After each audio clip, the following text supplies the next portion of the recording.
Today I'm going to have a look at the Hilti framing nailer. It's the GX90WF.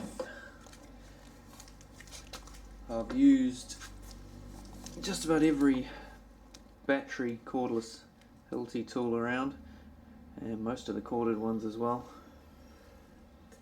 But this is actually the only one I own. Now the first thing with Hilti tools, they all come in their own dedicated case. Hilti are very good at that. They probably make the best dedicated cases around for their tools. But the latches really annoy me.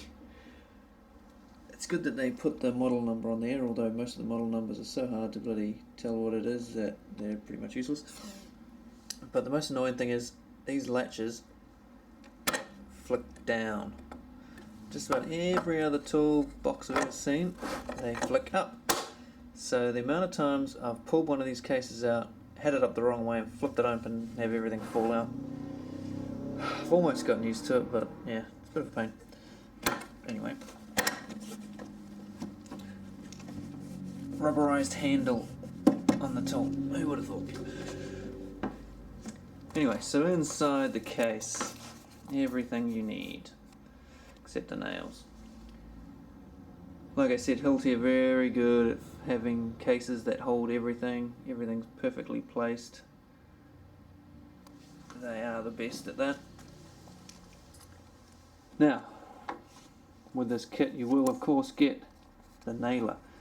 It is a 90mm framing nailer. Having said that, it will take more than just 90mm nails. It will take anything from 50mm right through 65, 90s. It'll do round head ones as well as the clipped D heads. Stainless ones, so make sure Hilti branded nails. And it'll even fire these. So these are round head as well. These are Hilti branded ones. So it fires all sorts. Anything between 50 and 90mm. And before I look at the nailer, I'll just look at everything else in the case. Got two instruction manuals here. One for the nailer and one for the charger. In the top there you've got room for a couple of gas canisters. In the bottom down here we have a rag. Two sprays here. You've got a cleaning spray, which is really good for cleaning out all the crap that builds up in the end here. And another one just labelled spray, which is basically an oil, lubricant. And you've got the batteries. Now here's a little Hilti speciality, shall we say. You notice there, battery full, you have it facing that way. When the battery is dead, as indicated there, you're meant to put the battery in the other way, so you know whether you've got charged or dead batteries. Personally, I don't find that necessary because the batteries last so damn long that you're never going to put a dead one back in the case, pretty much. So you'll get, I don't know, 4,000 odd nails off one charge. One of these batteries, I'm not even sure if it's been charged. They don't need much charging. They are 7.2 volt batteries, 1.5 amp hour batteries. They charge up on this dedicated charger, the Hilti C7, which the manuals are there. You also get some ear plugs and a couple of extra seals. Very helpful of them. And of course also, something else that a lot of places don't do, a tool for getting into all the screws. It's a Torx headed wrench there. You'll also get a non-marring tip for the nail gun. Now the nail gun itself, it has little notches on the tops designed to be stood like that. So Stands very stably.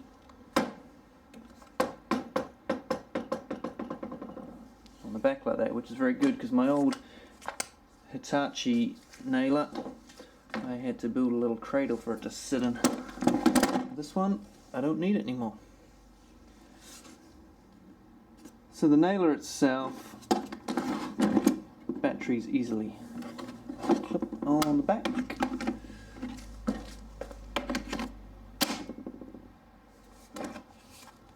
It's got a light there which you may not have seen.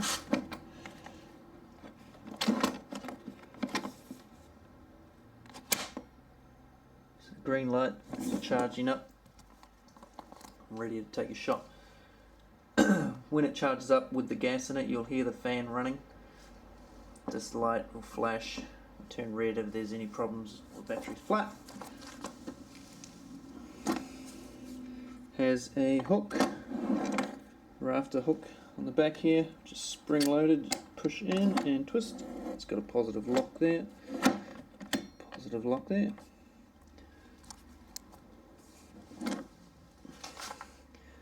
Tip is very safe. It's quite hard to trigger it with your fingers, for instance, to fire it at somebody or anything like that. So that's quite good. It doesn't have, it's only a single shot gun. Can't do multi shots. You can't hold your finger on the trigger and just go bang, bang, bang, bang, bang like can some nailers. It's not something I need that often, so I'm not too worried about that. Now, one thing that I quite like about this, even though I wouldn't normally like it, someone I worked for was absolutely obsessed with Hilti tools and had just about every Hilti tool available, even though I didn't even use them.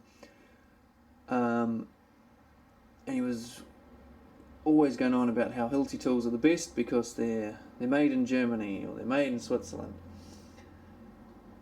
And he would never believe that this particular tool wasn't, even though it's clearly written on it. But when I tried to show him, he just wouldn't even listen. But as you can see there, it says made in Taiwan, as do the batteries, which are often made in Poland on Hilti products, or Switzerland, but as you can see, made in Taiwan.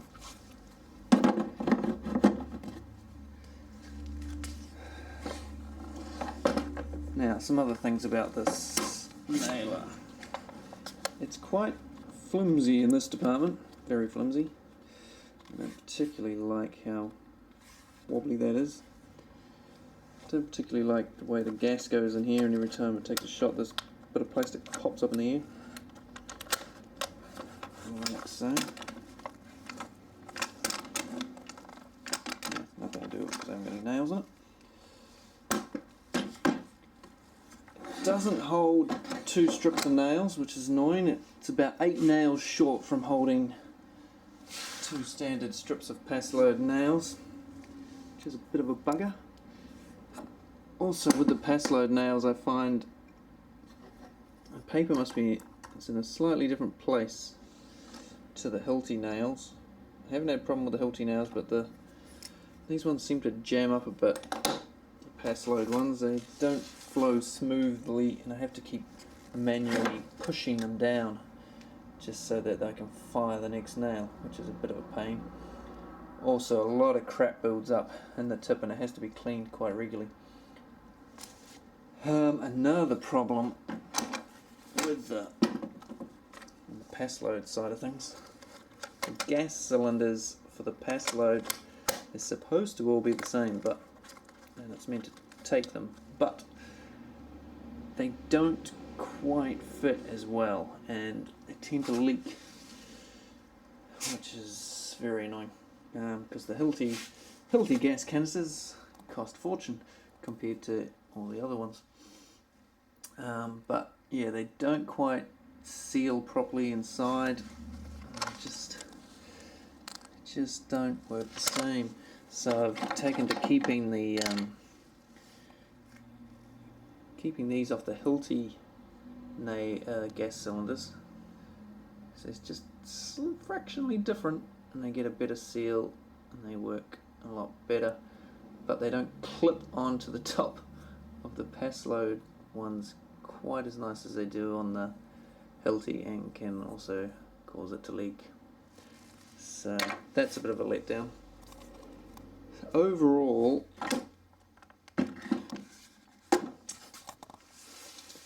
I wouldn't say it's a great nailer. I wouldn't say I'm 100% happy with it. It's not the best Hilti tool I've ever used, but I won't be getting rid of it anytime soon. So let's fire a few nails, shall we? Right, before you use a nail gun, always make sure you've got goggles and earmuffs on.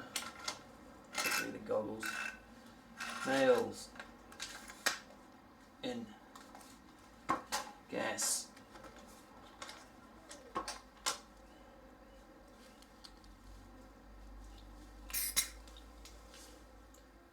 GC32 is the code name for the Hilti gas. On.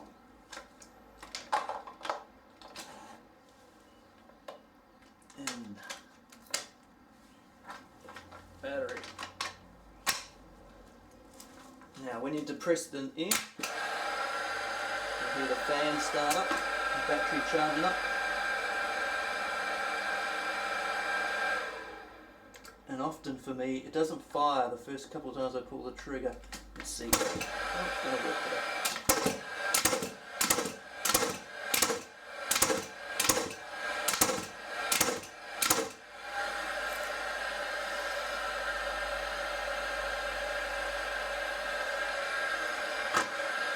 So there you have it, the depth adjustment.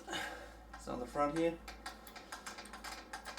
Depending on how far deep you want the nail to go and how tough your bit of wood is. This is just soft pine, so no matter what, it's firing straight and deep and hard.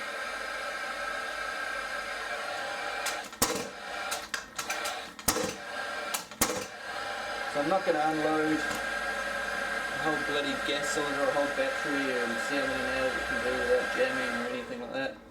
You can see what it does. That's the tool. Overall, I won't be getting rid of it, but I don't know if I'd buy another one. It's not an expensive framing nailer, not in New Zealand anyway. It's only $700 from Hilti plus GST, whereas some of the pass load nailers are a lot more than that. So you go to Bunnings or something, they're a hell of a price. So there it is, the Hilti GX90WF framing nailer. If you like this video, please subscribe and put the thumbs up down below, and I'll see you on the next tool review. Cheers.